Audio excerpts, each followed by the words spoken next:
স্বপ্ন কে না দেখে, আর সেই স্বপ্ন যদি বাস্তবায়িত হয় তাহলে তার আনন্দই ধরে রাখা যায় না। এই ভিডিওটা শ্যুট করার সময় আমারও ঠিক সেম সিচুয়েশন হয়েছিল, কারণ আমি সোনিয়া বহুদিন ধরে কন্টেন্ট ক্রিয়েট করছি এই সোশ্যাল মিডিয়াতে।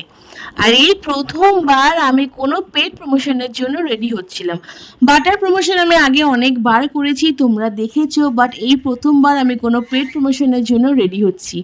আমরা চলে গেছিলাম, মানে আমরা ভ্রমণ ছুটে চলে গেছিলাম ব্যান্ডেলের মুঘল বিরিয়ানির শপে। অসাধারণ টেস্টি বিরিয়ানি ছিল, আর তার রিভিউ দিতেই কিন্তু আমরা গেছিলাম। তোমরা যারা যারা আমার সাথে কাজ করতে চাও, as a promotional video shoot করাতে চাও, পেড অর বাটার, আমাকে কন্ট্যাক্ট করতে পারো, আমাকে ডিএম করতে পারো, অথবা স্ক্রিনের নিচে দেওয়া ডিসক্রিপশনে আমি আমার নাম্বার দিয়ে দিলাম, তোমরা ওখানে কন্ট্যাক্ট করে নিতে পারো। তো চলো, আবার দেখা হবে নতুন একটা ভিডিওর মাধ্যমে। আজকের জন্য টাটা।